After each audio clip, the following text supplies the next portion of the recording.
एक बार की बात है, यमुना पार एक गांव था। वहां बाबूलाल नाम का एक गांव वाला रहता था। फिर एक दिन उसकी शादी सुनीता से होती है। बाबूलाल बहुत खुश था क्योंकि उसे दहेज में मोटरसाइकिल मिलती है।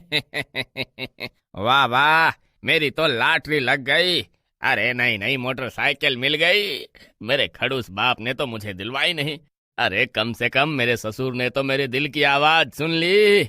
अरे वाह वाह, ससुर जी आपकी जय हो जय हो।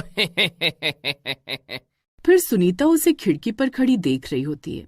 अजी, रात के 12 बज गए हैं, अब अंदर भी आ जाइए। मोटरसाइकिल को ही चमकाते रहेंगे या मेरी तरफ भी ध्यान देंगे? आज हमारी शादी की पहली रात है जी, अंदर आइए ना, मैं कब से आपका इंतजार कर रही हूँ। हाँ हाँ भाग्यवान, अरे अभी आया। बाबूलाल बहुत खुश था, लेकिन उसे क्या पता था कि उस रात उसकी जिंदगी बदलने वाली है। फिर बाबूलाल घर के अंदर चला जाता है। वहीं पास के जंगल से एक तांत्रिक गुजर रहा होता है। उसके हाथ में एक लोटा होता है। उस लोटे के अंदर उसने एक चुड़ैल को पिछले 20 सालों से कैद किया होता है। तभी उस तांत्रिक का पैर एक पत्थर से टकराता है और वो लोटा उसके हाथ से नीचे गिर जाता है और टूट जाता है। तभी वो चुड़ैल आजाद हो जाती है। अरे नहीं, यह मैंने क्या कर दिया? हे भगवान, अब क्या होगा? तभी वो तांत्रिक डर के मारे वहां से भाग जाता है। आखिरकार मैं आजाद हो ही गई।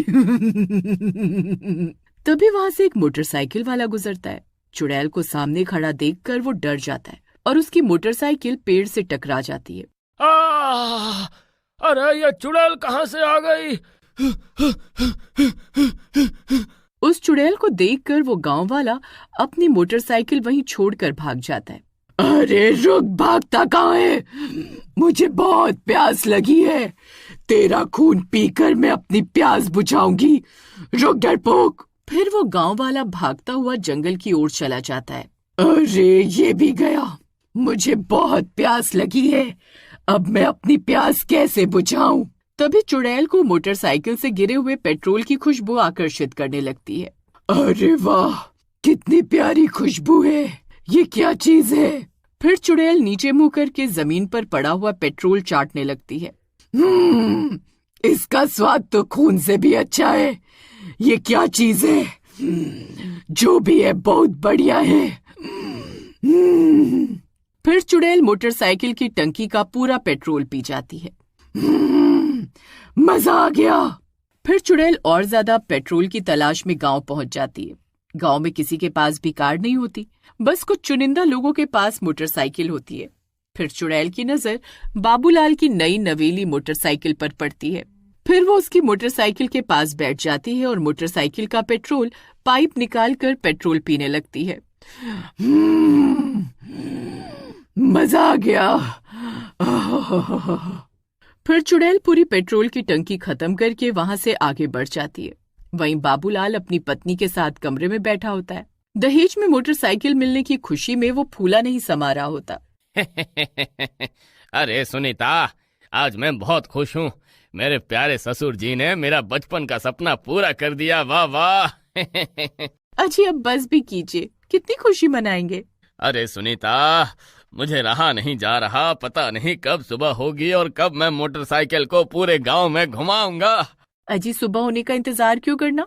अगर आप चाहो तो हम अभी घूमने जा सकते। चलिए एक चक्कर लगा कर आते। वाह वाह, अरे तुमने तो मेरी मुंह की बात छीन ली। चलो जल्दी चलो। फिर बाबूलाल और सुनीता खुशी खुशी घर से निकलते हैं और मोटरसाइकिल पर बैठकर गांव में घूमने निकल पड़ते हैं। लेकिन कुछ दूर जाते ही मोटरसाइकिल झटके मारने लगती है। अरे अरे, ये क्या हो गया? ये झटके क्यों मार रही है? अजी, आपको मोटरसाइकिल चलानी तो आती है ना, ठीक से चलाइए, ये झटके क्यों मार रहे हैं? तभी मोटरसाइकिल झटके मारते मारते रुक जाती है। अरे अरे, इसे क्या हो गया? फिर बाबूलाल बहुत देर तक कोशिश करता है, लेकिन मोटरसाइकिल स्टार्ट नहीं होती। ओहो, मुझे तो पहले ही ससुर जी की नियत पर शक था। पता नहीं क्या खटारा मोटरसाइकिल दी है, कुछ कदम चलते ही खराब हो गई। हाँ अजी खबरदार, अगर मेरे पापा के बारे में कुछ भी कहा तो मुझसे बुरा कोई नहीं होगा। अरे अब इस मोटरसाइकिल को खटारा नहीं कहूँ तो क्या कहूँ? कुछ कदम चलने पर ही खराब हो गई। सस्ता मॉडल खरीदा है ससुर जी ने पैसे बचाने के चक्कर। अरे नास मिटे, तू साइकिल पर ही सही था। तुझे तो मोटरसाइकिल दिलवानी नहीं चाहिए थी। मैं कल ही पापा को फोन करके मोटरसाइकिल वापस भिजवा दूंगी, फिर चलाना अपनी खटारा साइकिल। अरे प्रियतम, तुम तो नाराज हो गई। अरे मैं तो मजाक कर रहा था। फिर बाबूलाल मोटरसाइकिल हिलाकर देखता है तो उसे टंकी से पेट्रोल की आवाज नहीं आती। लगता है पेट्रोल खत्म हो गया है। ओहो, लगता है ससुर जी ने सिर्फ 10 रुपए का ही पेट्रोल डलवा कर दिया था, तभी 10 कदम भी नहीं चली। फिर जैसे तैसे वो मोटरसाइकिल को धक्का मारकर वापस घर ले आते हैं और थके हारे सोने चले जाते हैं। वहीं दूसरी तरफ चुड़ैल पेट्रोल की तलाश में पूरे गांव में घूम रही होती है। आज तो मजा आ गया, कल फिर आऊंगी। फिर सुबह होने पर बाबूलाल मोटरसाइकिल को जैसे तैसे पेट्रोल पंप पर लेकर जाता है और पेट्रोल टैंक फुल करवाता है और अपने काम पर चला जाता है। फिर आधी रात होने पर चुड़ैल दोबारा गांव में आती और बाबूलाल की मोटरसाइकिल का पूरा पेट्रोल पी जाती। फिर अगले दिन सुबह होने पर बाबूलाल मोटरसाइकिल स्टार्ट करने की बहुत कोशिश करता है, लेकिन वो स्टार्ट नहीं होती। फिर वो मोटरसाइकिल को हिलाकर देखता है। अरे ये क्या, अभी कल ही तो टंकी फुल करवाई थी। अरे इतने जल्दी खाली कैसे हो गई? फिर वो दोबारा पेट्रोल पंप जाता है और पेट्रोल फुल करवाता है। फिर अगले दिन चुड़ैल फिर आती है और पूरा पेट्रोल पी जाती है। फिर रात होने पर सुनीता और बाबूलाल खिड़की से छुपकर मोटरसाइकिल पर नजर रखने लगते हैं। तभी थोड़ी देर में चुड़ैल वहां आती है और मोटरसाइकिल के पास आकर बैठ जाती है और पेट्रोल पीने लगती है। ये देखकर उनकी आंखें फटी की फटी रह जाती हैं। चुड़ैल, अरे अरे ये चुड़ैल कहाँ से आ गई गांव में, और ये पेट्रोल क्यों पी रही है? अरे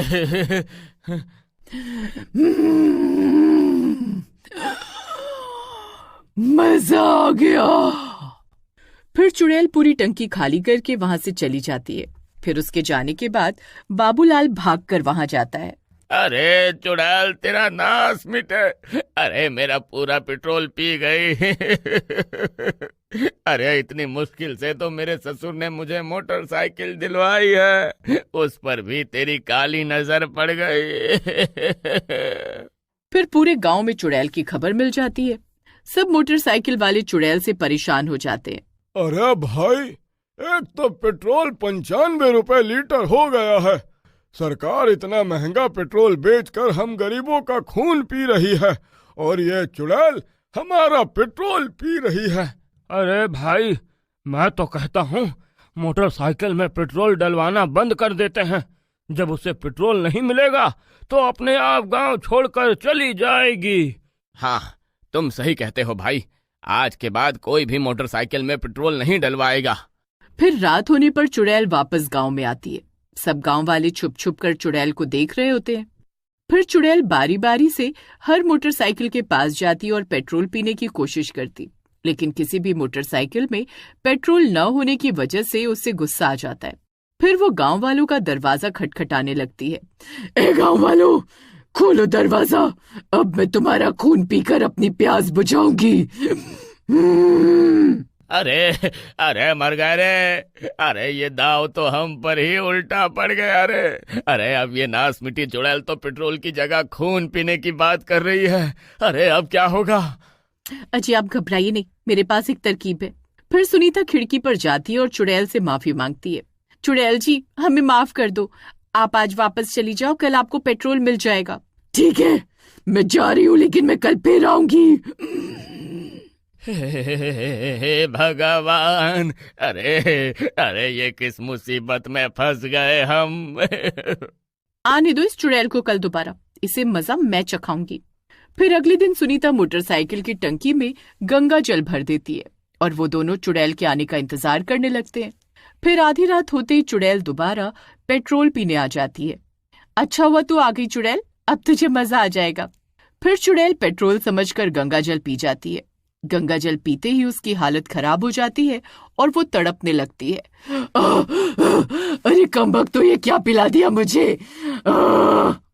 ये पेट्रोल नहीं, गंगा जल था। गंगा जल? अरे नहीं। चलो, अब तुम्हारी मुक्ति का समय आ गया है। फिर चुड़ैल जलकर राख हो जाती है और उसे मुक्ति मिल जाती है।